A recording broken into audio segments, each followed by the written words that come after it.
کیونکہ آپ نے دیکھا کہ یہ جو صحابی تھے یہ کافر تھے اور یہ بیسیکلی ٹرائب کے ہیڈ تھے. تو جب انہوں نے قبول کیا تو پھر انہوں نے، اور یہ بڑے مطلب لیٹر آن حضور صلی اللہ علیہ وسلم کے بڑے ایک جانثار قسم کے صحابی ثابت ہوئے. اور جب ہم ان کی ڈیٹیل پڑھتے ہیں تو مسلمہ کذاب کا جب سارا ایشو کریٹ ہوا تھا اس ٹائم پہ انہوں نے بڑی ثابت قدمی کا مظاہرہ کیا تھا. سو اس سے ہمیں یہ پتہ چلتا ہے کہ بہت دفعہ ایسا ہوتا ہے کہ مسلمانوں کے حسن اخلاق سے امپریس ہو کے لوگ جو ہے وہ قبول کر لیتے ہیں اسلام. بلکہ ایک ہمارے ٹیچر نے ایک واقعہ سنایا تھا کہ جو جیسے یہ مدینہ وغیرہ میں جب افطار ہوتی ہے رمضان کے موقع پہ تو دسترخوان لگتے ہیں مختلف جگہوں پہ، لوگ جو مخیر حضرات ہیں وہ بھی لگواتے ہیں، مسجدوں میں لگتے ہیں. تو وہاں پر کوئی جو جیسے آپ سمجھیں کہ جو مسلمان یہ جو سویپر ٹائپ ہوتے ہیں وہ اپنے ساتھ کسی نان مسلم جو کچھ لوگوں کو بھی لے کے افطاری کے لیے آیا. اور وہ افطاری کے اندر جب اس نے وہ جو مسجدوں میں جیسے ہمارے ایون مدینہ مکہ کے علاوہ سعودیہ کے علاوہ بھی یو اے ای میں بھی اسی طرح ہوتا ہے، ایون پاکستان میں ہم نے دیکھا ہے کہ لوگ بہت زیادہ اس طرح کے بانٹتے ہیں دسترخوان، زمین روڈوں کے سائڈ پہ بھی لگ جاتے ہیں جہاں پر ان کو کھجوریں اور اس طرح کی چیزیں مل رہی ہوتی ہیں افطار میں. تو وہ شخص جو ہے وہ کوئی اپنے ساتھ جو باقی سویپر ٹائپ جو کرسچن یا دوسری نان مسلمس تھے ان کو لاتا تھا اور انہوں نے افطاری کی. اور انہوں نے افطاری کر کے جب دیکھا کہ مسلمانوں کے اندر اتنی ایک دوسرے کو لے کے، یعنی جو لوگ ایک دوسرے کو جانتے بھی نہیں ہیں وہ بھی افطار میں ایک دوسرے کو جوس یا کھجوریں یا چیزیں بانٹ رہے ہوتے ہیں، تو وہ اراؤنڈ 20 سے 25 لوگوں نے اسلام قبول کیا رمضان کے بعد. جسٹ بیکاز کہ وہ اتنے انسپائر ہوئے کہ مسلمان زکوٰۃ دیتے ہیں، ایک دوسرے کو سپورٹ کرتے ہیں، صدقہ خیرات میں غریبوں کی اتنی ہیلپ کرتے ہیں، جو کہ باقی ریلیجنس کے اندر اس طرح کوئی obligation نہیں ہے. جس طرح ہمیں آخرت کی ایک جو آپ سمجھے ریوارڈ، کیونکہ ہمارے دل میں ہوتا ہے کہ ہم اللہ تعالیٰ کے قریب ہوں گے اور ہمیں جنت نصیب ہوگی انشاءاللہ، تو یہ ایک ہمارا اسپریچول جو ریوارڈ ہے وہ ہمیں بڑا موٹیویٹ کرتا ہے. سو حسن اخلاق بہت ضروری ہے. فورتھ اس میں ہمیں چیز یہ پتہ چلتی ہے کہ اگر کوئی شخص، آپ یہ دیکھیں کہ ضروری نہیں ہے کہ ہر شخص جو ہے وہ کسی امام کے پاس جا کے یا کسی مسلمان سے کے ساتھ جا کے کلمہ پڑھے. ہو سکتا ہے کہ دنیا میں، کیونکہ اب ہمیں پتہ ہے کہ انٹرنیٹ پہ بھی یہ ساری چیزیں بڑی اویلیبل ہیں، ہو سکتا ہے کہ کوئی شخص مسلمان ہونا چاہتا ہے اور وہ انٹرنیٹ سے ہی کلمہ دیکھ رہا ہو اور وہ کسی سے سمجھیں کہ آن لائن کسی کے ساتھ مل کے وہ کلمہ پڑھ لے، فون کے اوپر کوئی اس کو پڑھا دے. تو اس کیس میں ان کو، اور بہت دفعہ ایسا بھی ہوتا ہے، ہم ایسے بھی لوگوں کو جانتے ہیں جو فون کے اوپر کسی کو کلمہ پڑھا دیتے ہیں لیکن جو کلمہ پڑھا رہا ہوتا ہے اس کو بھی رولنگز فقہ کی نہیں پتہ ہوتی. تو ایسے کیس میں ہمیں یہ سمجھ آتی ہے کہ یہ obligatory نہیں ہے کہ اگر کوئی کلمہ پڑھ رہا ہے تو اس کو غسل کر کے کلمہ پڑھنا ہے، کیونکہ ایسے لوگوں میں بہت سارے لوگ جو کلمہ پڑھا رہے ہوتے ہیں، دو مسلمس، نارمل مسلمس، یعنی جو ایک کسی کے آفس میں کوئی بندہ کام کرتا ہے وہ کلمہ پڑھا دے گا دوسرے بندے کو، تو ایسے کیس میں ان کو بھی فقہی رولنگ نہیں پتہ ہوتی. اور ایسا نہیں ہے کہ کسی نے اگر غسل نہیں کیا تو وہ مسلمان نہیں ہو سکتا. لہٰذا اس سے بھی ہمیں پتہ چلتا ہے کہ ریکمنڈیشن ہے، اور ایسی سچویشن میں جب وہ مسلمان ہو جائے بندہ تو جو ایک نارمل لے مین ہے جس نے اس کو کلمہ پڑھایا اس کو پھر یہ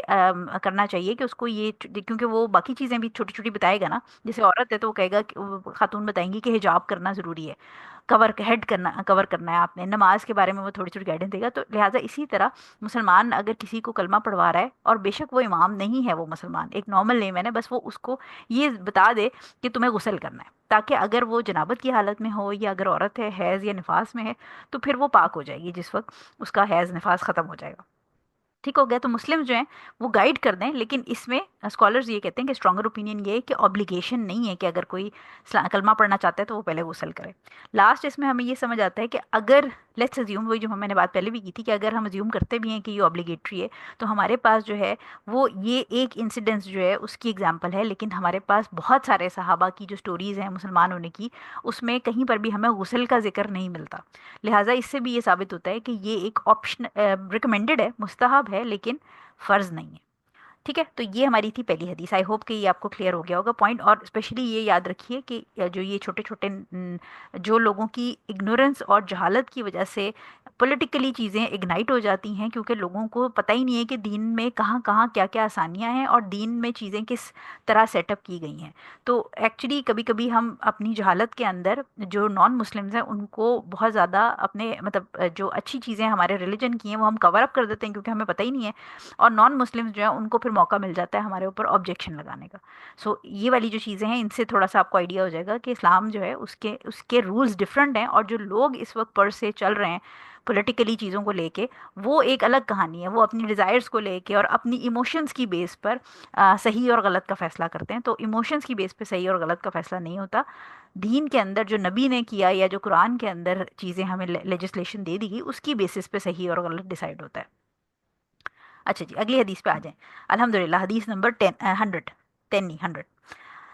اچھا جی، یہ ہے ابھی سعید الخدری رضی اللہ تعالیٰ عنہ سے مروی ہے کہ رسول صلی اللہ علیہ وسلم نے فرمایا، جمعے کے روز غسل کرنا ہر بالغ پر واجب ہے. اب یہ جو ہماری اگلی دو حدیثیں ہیں، یعنی یہ والی اور 101، یہ دونوں جمعے کے غسل سے ریلیٹڈ ہیں. اور یہ بڑی امپورٹنٹ ہیں کیونکہ ہم اکثر دیکھتے ہیں کہ واٹس ایپ کے اوپر اسٹیٹس لوگوں نے لگایا ہوتا ہے کہ جمعے کے دن یہ کام کرنا ضروری ہے. اس میں سے ایک غسل بھی ہوتا ہے. اس میں کچھ جیسے نیلز کٹنگ ہے، وہ اکثر ہم دیکھتے ہیں کہ کلپنگ نیلز جو ہے وہ سنت ہے. تو جمعے کے دن کلپنگ نیلز جو ہے وہ سنت نہیں ہے. یہ کچھ ایکسٹرا اس کے اندر چیزیں ڈلی ہوتی ہیں. لیکن ہمارے لیے یہ جاننا بڑا ضروری ہے کہ یہ جو جمعے کے دن کا غسل ہے، اس کی ایگزیکٹلی ریزن کیا ہے، اور پلس یہ کہ یہ کیا فرض ہے یا سنت ہے یا یہ کیا ہے. ٹھیک ہے، تو یہ حدیث جو ہے اس کو ساتوں نے، یعنی اب 7 جو جب ہم کہتے ہیں تو اس میں 7 کا مطلب کون سا ہے؟ جو آپ کی صحیح ستہ ہیں وہ، اور ساتھ میں مسند احمد یعنی 7 جو کتابیں ہیں اس میں بخاری، صحیح مسلم، ابو داؤد، ترمذی، نسائی، ابن ماجہ اور مسند احمد، یہ ساتوں میں روایت موجود ہے. اور یہ اس کا سٹیٹس آبویسلی جب ساتوں میں ہے تو پھر صحیح ہے. اب اس میں جو ہمارے پاس امپورٹنٹ سوال ہے، جو سمجھنا ہے، جو پڑھنا ہے، وہ دو چیزیں ہیں. ایک سوال یہ ہے کہ کیا یہ جو فرائیڈے کا غسل ہے، یہ فرائیڈے کے دن کی وجہ سے، یعنی جمعے کے دن کی وجہ سے، یا یہ جمعے کی نماز کی وجہ سے؟ پہلی چیز.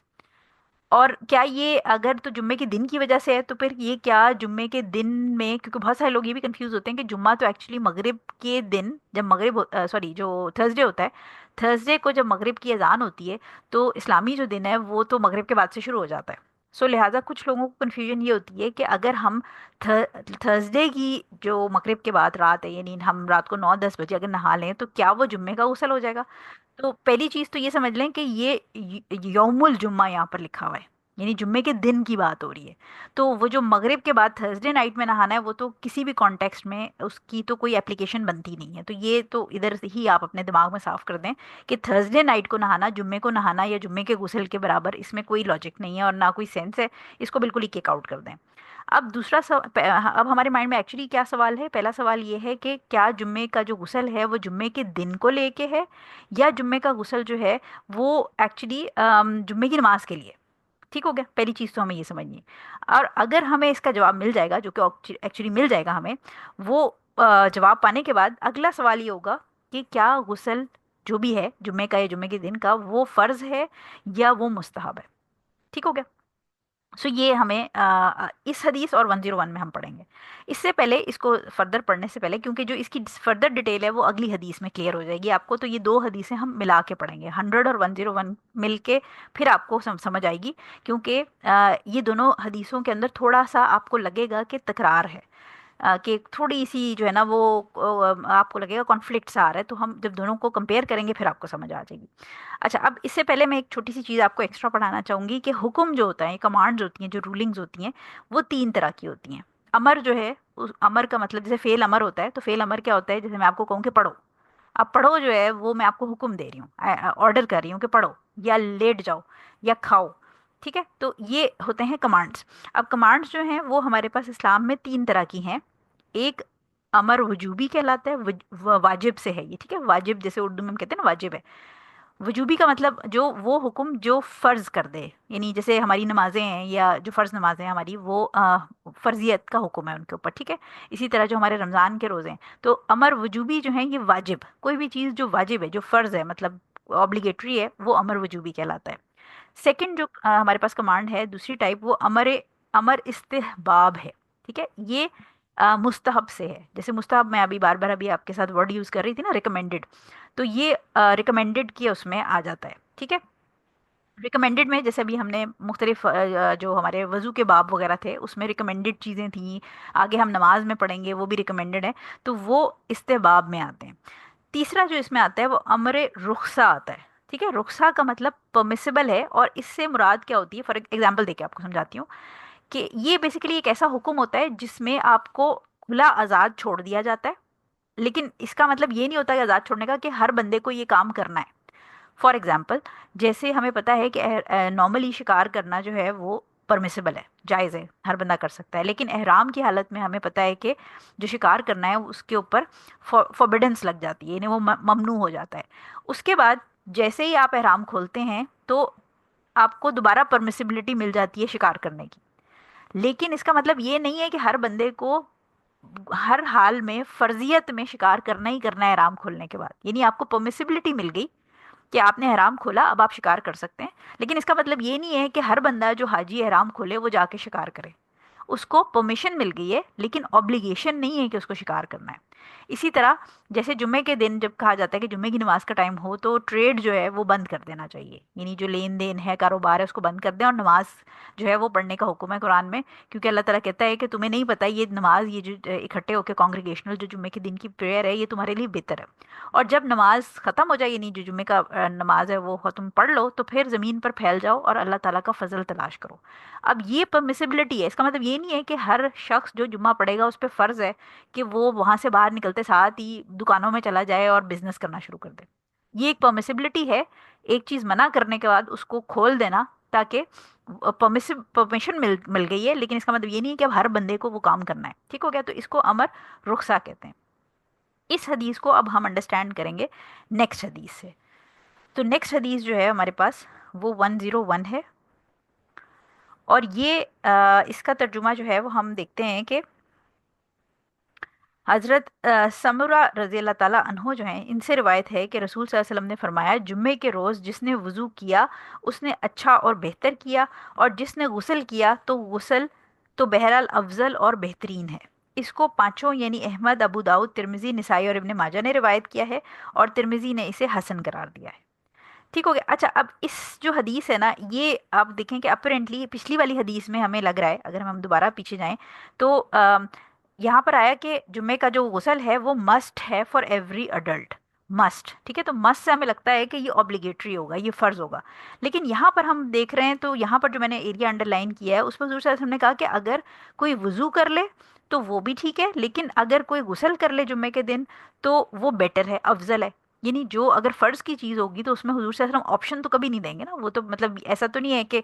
جیسے ظہر کی نماز اگر کوئی پڑھ لے تو ٹھیک ہے، نہ بھی پڑھے تو اٹس اوکے، یہ والی چیز تو نہیں ہے۔ سو یہ اپرنٹ ایک ہمیں تھوڑی سی لگتا ہے کہ ان کے اندر دونوں احادیث میں تکرار ہے، لیکن جب ہم دونوں حدیث کو باقی احادیث کے پوائنٹ آف ویو سے اور کمپیئر کرتے ہیں تو پھر ہمیں اس کا ایگزیکٹ سسٹم سمجھ آتا ہے کہ کیا سسٹم ہے۔ اس حدیث اور پچھلی حدیث کو سمجھنے کے لیے ہمیں ان دونوں حدیث اور یہ جو غسل ہے اس کی بیک گراؤنڈ کو سمجھنے، یعنی حکم کیوں ہوا جمعے کے دن غسل کا، اس کا بیک گراؤنڈ سمجھنا ضروری ہے۔ وہ ابھی میں آپ کو حدیث پڑھ کے سناتی ہوں تو آپ کو ایگزیکٹلی سمجھ آ جائے گا کہ ابو داؤد کی حدیث ہے 353 نمبر، اگر آپ لوگ اپنے سے خود سے بھی سننا.com وغیرہ پہ دیکھنا چاہیں تو کھول کے دیکھ سکتے ہیں۔ یہ بیسیکلی ایک گروہ آیا تھا مسلمانوں کا ابن عباس رضی اللہ تعالیٰ عنہ کے پاس، ٹھیک ہے؟ یہ بلوغ المرام میں حدیث نہیں ہے، میں آپ کو الگ سے حدیث بتا رہی ہوں کیونکہ یہ جو تیسری حدیث ہے اس سے آپ کو یہ پہلی دونوں حدیث جو ہے نا یہ کلیئر ہو جائیں گی، کیونکہ ان دونوں کا جو 100 اور 101 کا بیک گراؤنڈ ہے وہ یہ داؤد کی 353 نمبر حدیث سے کلیئر ہوتا ہے۔ یہ گروپ آیا تھا حضرت عباس رضی اللہ تعالیٰ، ابن عباس رضی اللہ تعالیٰ سوری، حضرت عباس نہیں، ابن عباس ان کے بیٹے کے پاس جو ہے وہ ایک گروپ آیا مسلمس کا، جنہوں نے ان سے یہ جو فرائیڈے کا غسل ہے اس کے بارے میں سوال کیا کہ جمعے کے روز غسل کو آپ واجب سمجھتے ہیں؟ انہوں نے سوال کیا، آپ نے کہا نہیں، لیکن جو غسل کرے اس کے لیے یہ بہتر اور پاکیزگی کا باعث ہے۔ اب یہ کون بات کر رہا ہے؟ یہ حضور صلی اللہ علیہ وسلم نہیں بات کر رہے، یہ ابن عباس رضی اللہ تعالیٰ عنہ جو ہیں یہ بتا رہے ہیں، ٹھیک ہے؟ تو وہ بتا رہے ہیں کہ جو غسل کرے اس کے لیے یہ بہتر اور پاکیزگی کا باعث ہے، اور جو غسل نہ کرے اس پر واجب نہیں ہے۔ اور میں تم کو بتاتا ہوں کہ غسل کی ابتدا کیسے ہوئی۔ اب ابن عباس رضی اللہ تعالیٰ عنہ بیک گراؤنڈ بتا رہے ہیں ان ساری احادیث کا، یہ جو دونوں احادیث ہم نے پڑھی ہیں، کہ یہ سسٹم سٹارٹ کیسے ہوا۔ وہ کہہ رہے ہیں کہ لوگ پریشان حال تھے، اون پہنا کرتے تھے، اپنی پیٹھوں پر بوجھ ڈھوتے تھے، ان کی مسجد بھی تنگ تھی، ان کی چھت نیچے تھی، بس کھجور کی شاخوں کا ایک چھپڑ تھا۔ ایک بار ایسا ہوا کہ حضور صلی اللہ علیہ وسلم سخت گرمی کے دن نکلے، لوگوں کو کمبل پہننے کی وجہ سے بے حد پسینہ آیا، یہاں تک کہ ان کی بدبو پھیلی اور اس سے ایک دوسرے کو تکلیف ہوئی۔ تو جب یہ بو رسول صلی اللہ علیہ وسلم کو محسوس ہوئی، آپ صلی اللہ علیہ وسلم نے فرمایا، لوگوں جب یہ دن ہوا کرے تو تم غسل کر لیا کرو، یعنی جمعے کے دن کی بات ہو رہی ہے کہ غسل کر لیا کرو، اور اچھے سے اچھا جو تیل اور خوشبو میسر ہو لگایا کرو۔ ابن عباس رضی اللہ تعالیٰ عنہ کہتے ہیں کہ پھر اللہ تعالیٰ نے لوگوں کو وسعت دے دی، وہ لوگ اون کے علاوہ کپڑے پہننے لگے، یعنی جو مالی حالات تھے مسلمانوں کے وہ اچھے ہو گئے، خود محنت کرنے کی ضرورت نہیں رہی، ان کی مسجدیں بھی کشادہ ہو گئیں، اور پسینے کی بو سے ایک دوسرے کو جو تکلیف ہوتی تھی وہ ختم ہو، ٹھیک ہو گیا۔ سو یہ جو حدیث ہے اس سے ہمیں یہ پتہ چلتا ہے کہ بیسیکلی جو پہلی حدیث تھی، یہ جو حدیث نمبر 100 تھی، یہ اسلام کے شروع کے ڈیز کی تھی، جس وقت جو مسلمان تھے وہ اوبیسلی اتنی کوئی اچھی ان کی فائنینشیل سچویشن نہیں تھی، اور زیادہ تر صحابہ جو ہیں وہ غریب تھے، کپڑے بھی نہیں ہوتے تھے، ایک ایک جوڑے ہوتے تھے، جب پورا دن جب وہ کام کرتے تھے تو ان کے پاس سے پسینے کی اسمیل آنے لگ جاتی تھی، اور پھر جب وہ آگے جماعت کے لیے مسجد میں کھڑے ہوتے تھے تو اسمیل اتنی زیادہ ہوتی تھی کہ باقیوں مطلب آپس میں ہی سب کی اسمیل اتنی زیادہ ہوتی تھی کہ نماز پڑھنا جو ہے وہ مشکل ہو جاتا تھا۔ اس ٹائم پہ حضور صلی اللہ علیہ وسلم نے یہ حکم دیا کہ جمعے کے دن ایٹ لیسٹ ہفتے میں ایک دفعہ جو ہے وہ آپ جمعے کے دن، کیونکہ جمعے کا دن اوبیسلی اس کے ورچوز بھی ہیں، تو جمعے کے دن آپ جو ہیں وہ وضو کرنا ہر ایک پہ لازم قرار دے دیا۔ لیکن جب اس کے بعد حالات بہتر ہو گئے، مسلمانوں کے فائنینشلی بھی اچھی ہو گئی چیزیں، کپڑے بھی ان کے جو ہیں وہ ایک کے بجائے دو تین جوڑے، ایٹ لیسٹ دو جوڑے تو ہو ہی گئے سب کے، میجورٹی کے پاس، اور اون پہننے کے بجائے، نہیں پہلے تو یہ ہوتا تھا نا کہ بس جو رگز ملے جو ملا، بہت سارے صحابہ ایسے تھے جن کے پاس اپنے اتنے کپڑے نہیں تھے کہ وہ اپنا جسم ڈھکتے تھے، تو نیچے سے جو ہے نا وہ جیسے گھٹنے یا باقی تھائز کھل جاتی تھیں، اور جب وہ نیچے سے ڈھکتے تھے تو وہ اوپر سے ننگے ہو جاتے تھے، اتنی غربت تھی۔ لیکن جب وہ تھوڑے سے ویل آف ہونے لگ گئے مسلمان، تو پھر حضور صلی اللہ علیہ وسلم نے یہ جو حکم تھا جمعے کے دن غسل کا، یہ obligation سے ہٹا کے اس کو مستحب یعنی افضل قرار دے دیا، ٹھیک ہو گیا۔ تو اب یہ دونوں حدیثوں میں آپ کو کنٹرڈکشن نہیں نظر آئے گی، یعنی اگر یہ بات، یہ تیسری حدیث آپ کو نہ پتہ ہوتی تو آپ اور کوئی اور آپ کو پڑھ کے سناتا تو پچھلی حدیث سے آپ کہتے یہ فرض ہے، اور اس حدیث کو دیکھ کے آپ کہتے کہ نہیں یہ مستحب ہے۔ لہٰذا اسی لیے ہم بار بار کہتے ہیں کہ ایک تو قرآن کی یا حدیث کی یا اسلام کی جو بھی کوئی بھی سائنسز آپ پڑھ رہے ہیں، حدیث ہے، فقہ ہے، تفسیر ہے، اس کو کسی ٹیچر سے پڑھنا ضروری ہے، کیونکہ ٹیچر جو ہے اس نے جسے ہم اردو میں آسان الفاظ میں کہتے ہیں کہ اس نے گڈھا نہیں کھودا ہوتا، اس نے محنت کی ہوتی ہے، اس نے اپنا ٹائم لگایا ہوتا ہے، چیزیں سمجھی ہوتی ہیں اپنے ٹیچر سے، یعنی ایک چین ہوتی ہے نا، ٹیچر سے ٹیچر آگے، تو ٹیچر آپ کو بتاتا ہے یہ چیزیں باریکیاں جیسے ہم نے اپنے استاد سے سیکھی، اور وہ ہم آگے دے رہے ہیں، اور آپ کل کو انشاءاللہ آگے لوگوں کو بتائیں گے تو پھر یہ چیزیں کلیئر ہوں گی۔ دوسرا یہ کہ اسلام میں کوئی بھی چیز جو آرڈر ہوتا ہے وہ ڈائریکٹلی اس طرح نہیں ہوتا کہ بس ایک حدیث آپ نے پڑھی اور اس میں سے ہی ڈائریکٹ سب نکلا ہے، اس حدیث کو اس کے بیک گراؤنڈ کے ساتھ سمجھا جاتا ہے، اس حدیث کو ان حالات جن حالات میں وہ کہی گئی، اور پلس اس ٹاپک سے ریلیٹڈ باقی احادیث کو بھی کنسیڈر کیا جاتا ہے، اور اس کے بعد پھر فائنل ایک ورڈک دیا جاتا ہے، ٹھیک ہو گیا۔ تو پہلی چیز تو ہمیں یہ سمجھ آ گئی کہ دونوں جو احادیث ہیں ان میں کوئی کانفلکٹ نہیں ہے۔ دوسری چیز اس میں آپ نے یہ سمجھنی ہے کہ جو جمعے کا غسل ہے وہ جمعے کے دن کے لیے نہیں ہے، آلدو کہ بہت مائنیوٹ کوانٹٹی آف اسکالر جو ہیں وہ کہتے ہیں کہ جمعے کے دن کے لیے، لیکن جو بیسیکلی اگر آپ اس حدیث میں بھی دیکھیں کہ وضو کی بات کی گئی کہ جو جمعے کے دن وضو کر لے، تو جمعے کے دن وضو کر لے سے مراد بیسیکلی جمعے کی نماز کے لیے بات ہو رہی ہے، سو لہٰذا جو جمعے کے دن کا غسل ہے وہ جمعے کی نماز کے لیے ہے، وہ جمعے کے دن کے لیے نہیں ہے، ٹھیک ہو گیا۔ تو یہ پہلا کوشچن ہمارا کلیئر ہو گیا کہ جمعے کا جو غسل ہے وہ جمعے کی، ہاں، پہلی چیز ہم نے کلیئر یہ کی تھی کہ مغرب تھرسڈے نائٹ کو تو غسل کرنا ہی نہیں ہے، وہ آؤٹ آف کوشچن ہے۔ سیکنڈ جو ہمیں اس میں چیز کلیئر ہوئی ہے وہ یہ کہ جمعے کے دن کا غسل جمعے کے دن کے لیے نہیں ہے، ایکچولی وہ جمعے کی نماز کے لیے، ٹھیک ہو گیا۔ اب جب ہمیں یہ پتہ چل گیا کہ وہ جمعے کی نماز کے لیے، تو اگلا سوال ہمارا کیا تھا کہ اب کیا یہ فرض ہے یا یہ سنت ہے، یعنی ریکمنڈیشن ہے۔ تو اس میں اب ہمارے پاس جو اوپینینز ہیں وہ یہ ہیں علماء کے کہ کچھ چھوٹی کچھ چھوٹی تو میں نہیں کہوں گی، مطلب مائنورٹی جو ہے وہ کہتے ہیں کہ یہ فرض ہے۔ اچھا، اب فرض کے اندر جو ہے وہ ٹیکنیکلی پرابلم یہ ہوتا ہے کہ جب آپ یہ کہہ دیتے ہیں فرض ہے، تو پھر اس میں اگلا سوال یہ آ جاتا ہے کہ کیا یہ جو فرض ہے جمعے کی نماز کا غسل، جمعے کی نماز سے پہلے جو غسل ہے وہ پھر اگر نہیں ہوگا تو کیا مطلب جمعے کی نماز ویلڈ نہیں ہوگی؟ یعنی اگر کوئی لیٹس اسیوم کہ کوئی ڈاکٹر ہے، وہ ہاسپٹل میں رات سے سرجری کر رہا ہے، ڈیوٹی پہ ہے یا سرجری پہ لگا ہوا ہے، وہ فجر بھی اس کی جو ہے وہ او ٹی میں آپریشن تھیٹر میں گزر گئی، اور پھر وہ فائنلی ہاسپٹل میں پیشنٹس کے ساتھ ہے، وہ غسل نہیں کر سکا، وہ بزی رہا، تو کیا وہ اگر یہ پہلا پوائنٹ اگر ہم دیکھیں گے اوبلیگیٹری والے میں، اگر کہ جو علماء کہتے ہیں اوبلیگیٹری ہے جمعے کا غسل، تو کیا وہ جمعے کی نماز اگر پڑھے گا تو اس کی جمعے کی نماز ویلڈ ہوگی کہ انویلڈ ہوگی؟ تو اس لیے کیونکہ ایسی سچویشن جو ہے وہ لوگوں کے لیے مشکل ہو جائے گی، تو میجورٹی جو ہے اس میں، یعنی جو چاروں امام ہیں ہمارے، ابو حنیفہ، امام شافی، امام مالک اور احمد ابن حنبل رحیم اللہ،